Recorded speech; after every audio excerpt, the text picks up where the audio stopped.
sentindo que tem alguém. Ô, velho, por que saiu um bichinho, velho? Sério, cara, mas não vamos embora. Sério, não vamos embora. Não vamos sair correndo. Se a gente sentir que... A gente tá Gente, sentindo... bora entrar. Ô, David, você tá sentindo que você tá sendo espionado?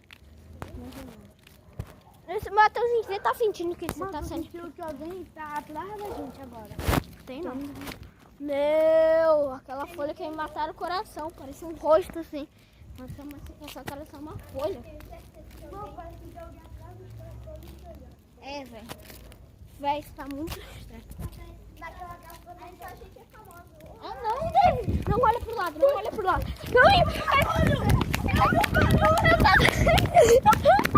corre!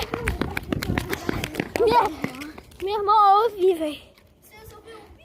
Eu ouvi, velho, um apito, velho.